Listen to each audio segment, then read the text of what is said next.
What is going on, everybody? I'm here to talk about the first of the Loyal 3. I love these guys, man. I've made a lot of buffs and changes to Okidogi, as I do for every single Pokemon in this ROM hack. I try to make them all work in super versatile ways, and if you're new here and you're new to my channel, and this is the first video of mine you're clicking on, first of all, shout out to you, alright? I'm talking to you specifically who's watching this video right now. Make sure you sub when you're done with the video if you like this style of content, if you like this ROM hack. And if you want to learn more about the ROM hack, I would highly recommend pausing the video and scrolling down in the description, because that'll have a lot of bullet points that'll kind of give you context and explanation about how the hack is balanced and why it's balanced the way it is. I don't have time to get into that in every single video, so give it a read, especially the Teamlocked section. That'll give you a lot of context for understanding why stuff is the way it is. But with all that out of the way, actually other things I'll say, there's other links in the description, videos that you can check out after you're done with this one. Don't click off yet because it'll mess up the watch time. Also, if you're new here or returning, drop a comment, drop a like, I appreciate all that stuff. It helps the channel grow, helps more people see my work, share it all. I don't know why I'm chilling it this much in specifically Okidogi's video, but I don't know, man. So yeah, on topic of Okidogi, every single poison type in this ROM hack is much better defensively. Poison type already is a pretty good defensive typing, but yeah, man, with that Black Sludge healing double, what it does in vanilla, it's double leftovers. It's so fucking good. Not to mention Okidogi is especially bulky. 118, 88 is, I mean, for example, people have a tendency to look at numbers and fixate on them too much. So round it up to 120, 120, 90, and then it's like, holy shit, this guy is God. He never dies. But if it's 118, 88, people don't fucking think about it. I don't know. Maybe that's just me, but I feel like other people, especially because of the colors of the stats, they might fixate on the colors instead of the actual numbers. I don't know. But yeah, dude's crazy bulky, right? Especially on that physical side. He's also got Intimidate, which I might end. I mean, I like it because I don't. First of all, it fits flavor-wise perfectly, right? It's very fitting alongside Brute Force. So all of the Loyal 3 keep Toxic Chain, despite the fact that it's kind of a bad ability in the context of this ROM hack, because there are so many better consistent options for poisoning the opponent or toxicing the opponent. Like, I don't know, maybe just teaching the fucking move Toxic. Like, it's just, Toxic Chain is good in competitive, right? Poison Touch is good in competitive because you're dealing damage and you're poisoning at the same time. You're punishing switches, whatever it is. But versus AI, you know when you want to poison something.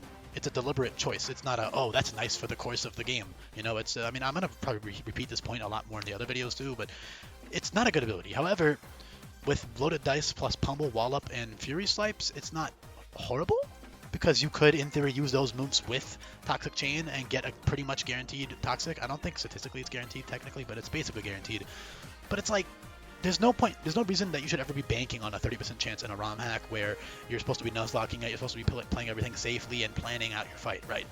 Casual shit like that, or it's either for casual players or for competitive players, because in a competitive match, a 30% chance to poison on every move is incredible. In game, it's bad. It's just, I don't know how else to explain it. It's just not very good.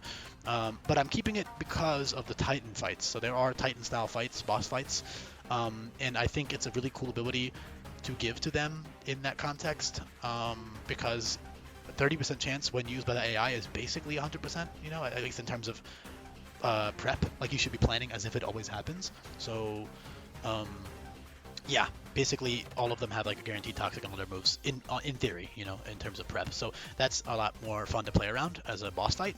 So that's why I kept it on them. Also, it's like, I'm fine with removing some signature abilities for the sake of the okay, Supreme Overlord, for example, is objectively just horrible, and in the context of this ROM hack specifically.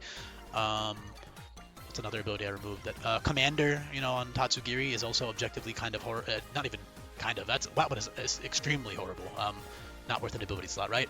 In this case, you can argue it has some use, and it's soulful, and I don't know. I was like, fuck it, I'll just let him have it. So that's that. Other abilities, though, are great. Brute Force is the main reason I lowered their speed. However, after doing this guy's change, I also made it so all the eggs are going to have 20 speed IVs instead of 31, which also makes Brute Force less broken with Scarf. 65 base speed with Scarf is pretty good. It's not incredible, especially if you're a competitively minded player who's hearing that, you're probably like, what is he talking about? It's ass. And you'd be right in a competitive sense, but in game, you're not fighting crazy speed tiers. So Scarf with base 20 speed and a neutral speed nature, 327. Yeah, that's not bad, man. That's like barely underspeeding base 100 with a plus speed nature. So that's pretty good. I mean, if you want to outspeed, 95, 90 is a common speed tier in this hack. You want to outspeed those, slap on a Scarf with Brute Force, Of course, there is item clause as well, so you're not always going to have the ability to run a Scarf. But the main thing with Brute Force is I want like a bulkier brute force. You also have quick claw, which is a single-use consumable item, so you can send him in, you know, tank a hit easily and then one-shot something with that brute force and your crazy coverage move pool and create, you know, strong stab options. Your best physical poison stab is poison jab because I didn't get the poison tail, did I? I could. Yeah, you know, I'll let him cook. No. I like him punching and shit. Never mind. He does have a big tail, and I gave him Aqua Tail and Iron Tail, but level up, I don't know. Maybe I'll throw it on after the video, I'll see, because that is 95 power, 100% accuracy, so that's even better. Because Gunk Shot can miss, so the only time you'd ever use Gunk Shot is with Wide Lens. Because you have a couple other moves that can miss. What are they?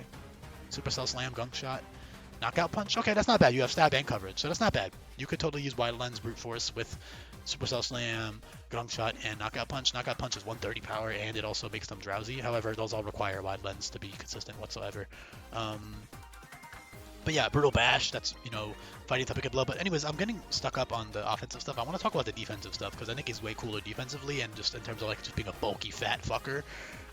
He's got Parting Shot, which fits him. I feel like he genuinely should have Parting Shot in Vanilla. This is one of the mons that I really do think should have just gotten it, because Monkey Dory gets it. I don't know. I think it makes sense for all three of the Loyal 3 to have it, personally. Even fucking Pekka has it, you know? So it's kind of weird that Okidogi and other fucker, Pheasantipity doesn't get it. But yeah, Parting Shot's great. You know, Intimidate Parting Shot is incredible. You've got Black Sludge, you know, for that consistent healing. You've got Slack Off, which also makes perfect sense on them to me, at least in the context of this ROM hack, where I try to give a heal move to every Pokemon, and I've made, you know, several new heal moves to specifically fit more Pokemon. Devious Lick is a great utility move. That is 3 PP, and it inflicts Curse. So you can essentially Black Sludge, Toxic, Parting Shot around after you lick them. And that's an exclusive move, right? Only Revavroom. It's funny, a lot of them are Gen 9 just by pure coincidence. Revavroom, Grafaiai, and Gengar. Lickitung isn't in Scarlet Violet. So yeah, those 4 mons. Okidogi being, you know, first of all, he always has his tongue out in the actual battle. Like in battle, he has his tongue out constantly, I believe. So that's number 1, and it's also like a big fat prevalent tongue, and he's like this big fucking dog, and he's also like this toxic, you know, enveloped by poison. So I think it's really cool, and flavor-wise fits really well on him. So that's why it's a cool exclusive move for him. And that, again, inflicts Curse for no HP cost. So that's insane. You know, 4 turns, you stall, they die. 3 turns, actually, because you click it on the first one. And it deals a little bit of chip, too. But mainly it's just to, yeah, stall around, Slack Off, Parting Shot, Black Sludge, Wrap, even. Wrap is a consistent trapping move, 60 base power, 100% accurate. The way I envision him using Wrap is with his little chain, by the way. That's why all of them have Wrap now. They can wrap you with their chain. But yeah, that's super cool for more residual damage. Also, like Torment. You know, you can really go ham with like the utility set if you want. With Move Relearner, you can do all types of cool things. Acid Reflux, you know, dropping Spadef by 2 on poisoning. T-Spikes, Body Press. Body Press is great, you know, with that 118 defense. I'm not positive how Body Press and Brute Force work. I believe it would probably boost. Actually. Because I know Choice Band Body Press works. I know that for a fact. Unless I'm wrong and I'm lying on my ass. But I'm pretty sure that's the case. But Brute Force might be coded differently. A Guerrilla Tactics, you know, that's what we're speaking literally. A Guerrilla Tactics might be coded differently in that regard to actually affect your attack stat. And then, I don't know. Maybe I'm also lying about the Choice Band Body Press. I don't know. I know for a fact like a Violet Body Press doesn't work, though. I know that much. So, I don't know. Somebody in the comments can let me know about that. Regardless, it's still good, even if... I mean, I will say Brute Force Body Press Max HP Defense is fucking dope. So is, like, Black Sludge Body Press, you know, Max HP Defense. That's super dope, just for any physical attacker. You can wall them and hit them hard as fuck on the back. Battle Cry is also great with stalling. Drops attack and special attack by -2. That works great with Black Sludge and Devious Lick and Slack Off and all that shit. Howl gives you +2 attack. 1 PP. That's pretty good with like Mach Punch, Sucker Punch, or like, I don't know, Trick Room niche stuff if you had like a Trick Room teammate. I don't know, some other cool shit like that. He has no way to boost his speed though. Not that I can. No Trailblaze, right? Yeah, I don't really see Trailblaze on him. I could toss it on there, but I don't know. I'm not a huge fan of encouraging sweeping like that anyways, if it doesn't make that much sense. But yeah, Brutal Bash, that's a Wicked Blow, fighting type variant, so that's not good with Scarf. Well, it's good because you get 1 kill, but then you switch out. Superpower is insane. Superpower is fighting type physical Draco Meteor, so 140 power. Super consistent, you know, 100 accuracy, so that's great to send him in and then just blow something up with that Brute Force superpower at the end game. That's really strong. Strength and Brutal Swing are obviously very nice coverage moves, you know, Dark and Rock type versions of Wicked Blow now. Not Wicked Blow, excuse me, Double Edge. Those are both really good. You got tons of other coverage, you know, Earthquake. Well, I mean, all the, you know, Play Rough, all these consistent options. Again, I already listed the only inaccurate ones. Everything else is 100% accurate. Payback even is very good, especially in the bulkier sets. It deals no recoil, meanwhile Brutal Swing does. However, we have to move last. Meanwhile, Brutal Swing, you can use it with Scarf or Quick Claw. Overall, this guy's super dope. Malignant Chain is special for the other 3 guys, so this guy had to take the L. I wish I could make it work like Photon guys or a Terra Blast, where it uses your higher stat, but I can't just magically do that in a Gen 9 ROM hack. I wish I could. It'd be cool. It'd be really cool, honestly. But yeah, it's fine. It would be cool to have. I'm not gonna lie, especially on him. I don't know. It'd be cool because his only other options like Poison Jab, which is 85, which isn't bad at all. That's good, especially with Brute Force. It's just, it'd be cool to have the Unga move in the later on in the game for fun. Circle Throw, really good. Double Edge, if you get Terra Normal, super good. All this other fun stuff is definitely worth using. Heat Crash, etc. Tons of coverage. Drain Punch, Drain Punch, Brute Force, Black Sludge, can like 1v1 tons of things as well. I mean, you've got tons and tons of ways to use this guy and play this guy. Very, very fun Pokemon. I think I've covered pretty much everything I would need to talk about. He's also got Amnesia, Stockpile, plus Black Sludge, which is pretty good. I mean, Black Sludge in general makes any defensive set, like, incredible, right? Let alone the fact that he's so bulky and the fact that he has Intimidate. So, yeah, parting shot, Intimidate, Black Sludge. I love this guy, man. Defensively and offensively, super cool. Also, in terms of lowering the speed, flavor-wise, I think 65 makes a lot more sense for his design. Like, I just think 80 feels way too high for him, personally. It's one of those moments where you could just leave it alone, because that's what Game Freak decided to give it, so you could keep it if I really wanted to, but I don't know. I like him being bulkier. Also, I just think with 80 speed, you would be using Scarf Brute Force way more often than using, like, bulky Intimidate Black Sludge sets, or Brute Force Black Sludge sets, which is way cooler to me.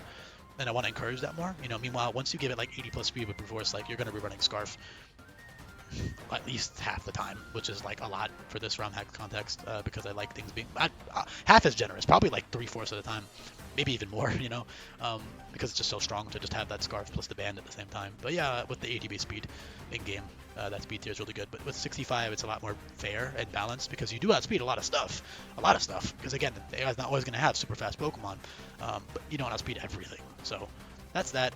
Thank you for listening. There's a couple other, bunch of coverage moves I could talk about, but I'm just going to save it. I trust that you all can look them up. Quickly I'll mention Stone Edge, Temper Flare are the same thing as Brutal Bash in regards to being wicked low variants that can't be used twice in a row. You've got all these like lower base power coverage moves here that are really good. Grass on is physical now. If you were curious about that, you can watch the move video, whatever. That's a good option for Grass, whatever. You get it. Dig is pretty fucking dope with Black Sludge, because it's all turns, so you can get more Black Sludge healing. Yeah, thank you for listening, and I'll be back for more coming up. Peace.